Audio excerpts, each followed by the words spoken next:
Hey, what's going on? You know who it is. You know what it is. All right, you guys. Peep game. Man, the 160 division is really looking good right now. It's really getting stacked. It really is getting where it need to be. Where finally, for the first time in years, is a competitive division. Because you had basically one dude, in Triple G who fought a shitload of bums, and all of a sudden he got all this credit in the world that he didn't deserve for fighting just basically bums in a uncompetitive division, and he took advantage of it. But now that the division is starting to get filled up, now all of a sudden we're starting to see hesitation and excuses made on the part of Triple G and his camp. Now that Demetrius Andre has arrived, Jamal Charlo has arrived, Daniel Jacobs is there, always have been there. Canelo is there.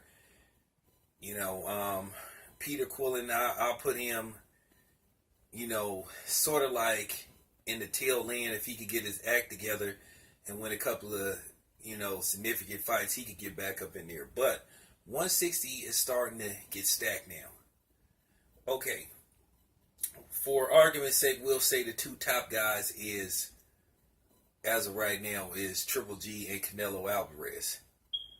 You know, Triple G got there by basically being the Great White Hope when he really is the Great White Nope.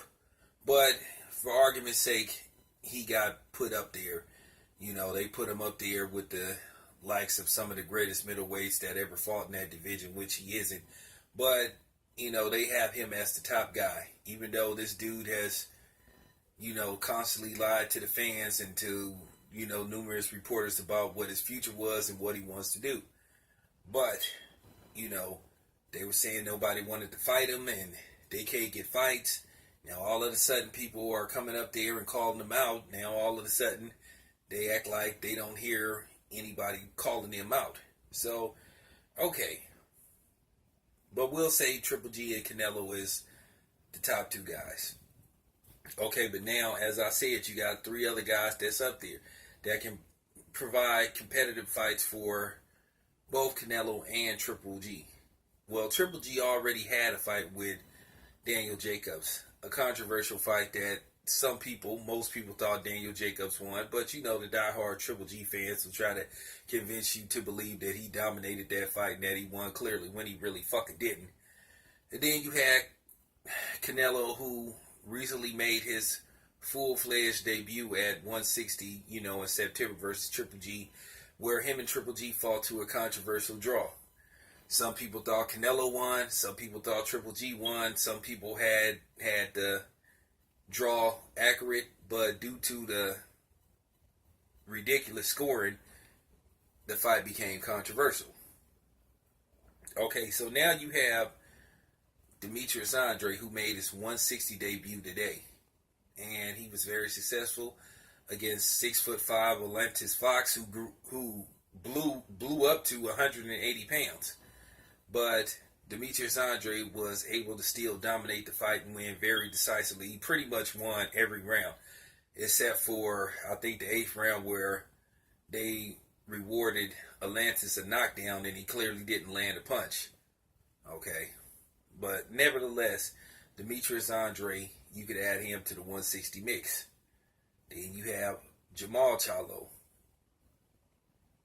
Jamal Charlo is a dude that have tremendous power. He hits hard. He's a come forward fighter. He's now the mandatory for one of Triple G's belts. But as of right now, Triple G team refused to fight him. And they're saying he has to earn this shot. But as I said before, I stated Triple G fought way worse competition than Jamal Charlo and justified those fights by saying, oh, this dude is ranked number 2, this dude is ranked number 1, this dude is ranked number 3, but Charlo is the number 1 contender, but now they're saying he hasn't beat anybody. So it's kind of some sucker shit on the part of Triple G. Okay? Now, as you know, you have Daniel Jacobs, a great middleweight. Before he fought Triple G, he was coming off a great knockout, a first round knockout, Peter Quillen. And Daniel Jacobs had only had one loss before, you know, he fought Triple G. He lost to a dude named Parag, who ended up retiring because he had back problems. Now the knockout was kind of controversial because, you know, Bird was the referee, and it looked like Daniel Jacobs was about to get up, and Bird like put his hand down, and he wouldn't let him. So whatever the case may be, you could draw your own conclusion to that. But as I said before, you looking at the landscape now, there's competitive fights. And as you saw today, if you watch the HBO broadcast, even Jim Lampley himself said Demetrius Andre is with HBO. He signed a 3-fight deal. He said there's no political bullshit that's in the way that can prevent Triple G from fighting Demetrius Andre. Now, we know Charlo, they could possibly use the network bullshit. You know what I'm saying? We already know that's been the new excuse now, the network excuse. But Charlo should be able to land a fight. I believe any fight could be worked out. You know, Daniel Jacobs was a PBC fighter at the time. He fought Triple G, and he was able to get the fight done. And he's advised by Al Heyman. But as I said before, 160 is just looking up. It's getting exciting. Very exciting.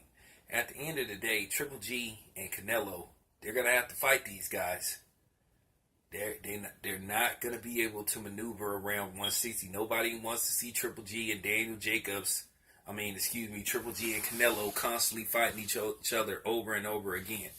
They're going to have to take some fights, man. They're going to have to prove that everything that they say they are, that their fans think they are. So anyway, man, let me know what you guys think, man. I'm out.